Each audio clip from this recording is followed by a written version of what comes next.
एक बार की बात है। एक छोटे से गांव में रामू नाम का एक गरीब आदमी रहा करता था। वह छोले भटूरे की ठेला लगाया करता था और बहुत ही गरीब था। लेकिन वह गरीब लोगों को फ्री में ही छोले भटूरे दिया करता था। एक दिन जब वह घर पर जाता है तो उसकी बीवी कहती है, आज तुमने कितने पैसा कमाए? तो ये सुनकर रामू कहता है, आज मेरा ठेले पर बहुत सारे गरीब लोग आए थे, इसीलिए मैंने उन सभी को मुफ्त में छोले भटूरे दे दिया और इसीलिए मेरी आज ज्यादा कमाई नहीं हो सकी। ये सुनकर उसकी बीवी बहुत ही चिढ़ी जाती है और कहती है, तुम इतने दयावान क्यों होते जा रहे हो? हम तो बहुत गरीब हैं, लेकिन हमें दूसरों की मदद इतनी नहीं करनी चाहिए कि हम खुद ही गरीब हो जाएं। यह सुनकर रामू कहता है, ऐसा नहीं है, हमें दूसरों की मदद करने की सही है, पर भूखे को खाना खिलाना मैं बहुत पुण्य का काम समझता हूँ। यह सुनकर उसकी बीवी कहती है, तो ठीक है, तुम पुण्य करते जाओ, लेकिन जो 1 साल पहले तुमने मुखिया जी से 1 लाख रुपए उधार लिए थे छोले भटूरे का ठेला लगाने के लिए, उसकी तारीख नजदीक आ गई है और अगर वह पैसे वापस नहीं किया तो वह तुमने बहुत ही जलील करेगा। रामू कहता है, हाँ, वह तो मैं भूल ही गया, लेकिन अब मैं क्या करूं? मेरे पास तो पैसे ही नहीं है। ये सुनकर उसकी बीवी गुस्से से वहां से चली जाती है। दूसरे दिन रामू अपना छोले भटूरे का ठेला लगाता है।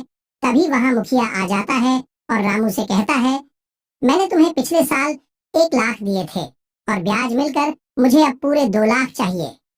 यह सुनकर रामू कहता है, इतना ज्यादा ब्याज की सुनकर मुखिया कहता है, हाँ, क्योंकि मैं तुम्हें हर महीने 2,000 ब्याज देने के लिए कहा था, लेकिन तुमने मुझे एक भी महीने ब्याज नहीं दिया, इसीलिए मुझे इस तारीख को 2 लाख चाहिए। ब्याज समेत नहीं तो मैं तुम्हारा घर भी छीन लूंगा और तुम्हारा ठेला भी छीन लूंगा। यह सुनकर रामू कहता है, नहीं, ऐसा मत करो, ये तो मेरी रोजी रोटी है, फिर मैं किसके सहारे जीऊंगा? यह सुनकर मुखिया कहता है, मुझे कुछ नहीं पता, मुझे मेरे पैसे चाहिए। तुम्हें 1 दिन की मोहलत है, 1 दिन में मुझे 2 लाख चाहिए। मुझे सुनकर रामू कहता है, मैं 1 दिन में 2 लाख कैसे जमा करूंगा? मुखिया कहता है, यह मुझे नहीं पता, और यह कहकर मुखिया वहां से चला जाता है। अब रामू घर जाते जाते अपने ठेले की गाड़ी एक पीपल के पेड़ के नीचे खड़ा करता है और कहता है, हे भगवान, मैं तो तेरे ही लिए सभी लोगों को मुफ्त में खाना खिलाया और उसको यह परिणाम मिल रहा है। अगर 1 दिन में पैसे जमा नहीं कर पाया तो मुखिया मेरा घर भी ले लेगा, मेरा ठेले भी ले लूंगा और मुझे गांव के सामने जालिम भी कर दूंगा। अब मुझे तुम पर ही भरोसा, हे कहकर घर जाता है। सुबह होती है, पर उसकी बीवी कहती है कि अब तुम पैसे जमा नहीं कर पाए। मैं तुम्हें कब से कहती थी कि मुफ्त में खाना बांटना बंद करो और तुमने मेरी एक न सुनी। अब मुखिया हमारा घर भी ले लेना और ठेला भी ले लेगा। अब हम कहाँ रहेंगे? यह सुनकर रामू कहता है, जाने दो, मैं ठेला लेकर जा रहा हूँ। और रामू अपना ठेला लगाता है और तभी वहां पर एक बूढ़ा बूढ़ी आती है और कहते हैं, बेटा, हमने सुना है कि तुम भूखों को मुफ्त में खाना खिलाते हो। हम बहुत गरीब हैं और हमें बहुत भूख लगी है, तुम हमें पेट भरकर खाना खिलाओगे क्या? रामू कहता है, ठीक है, तुम्हें जितना खाना खाना है खाओ। रामू अपना पूरा खाना बनाता है, वह पूरा दिन भर का छोला भटूरा बनाकर रख देता है और दोनों बूढ़ा बूढ़ी सभी छोले भटूरे सफा चट कर जाते हैं।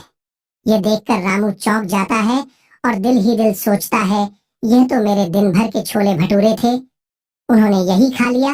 और जाते जाते बूढ़ा बूढ़ी रामू को छोटी थैली देते हैं और उसे कहते हैं, यह रखो, यह तुम्हारे बहुत काम आएगी। और यह कहकर वह वहां से चले जाते हैं।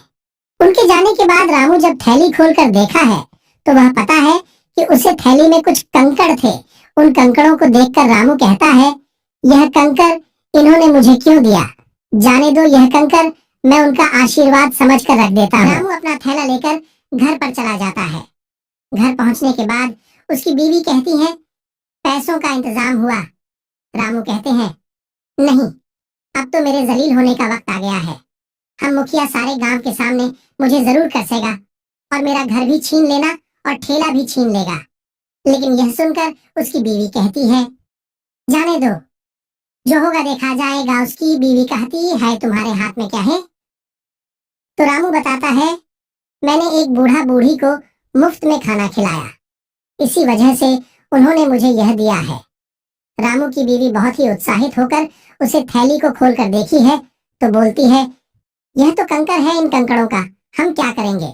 यह सुनकर रामू कहता है, जाने दो, उन्होंने कुछ तो दिया। अरे, यह कहकर वह उदास होकर बैठ जाता है।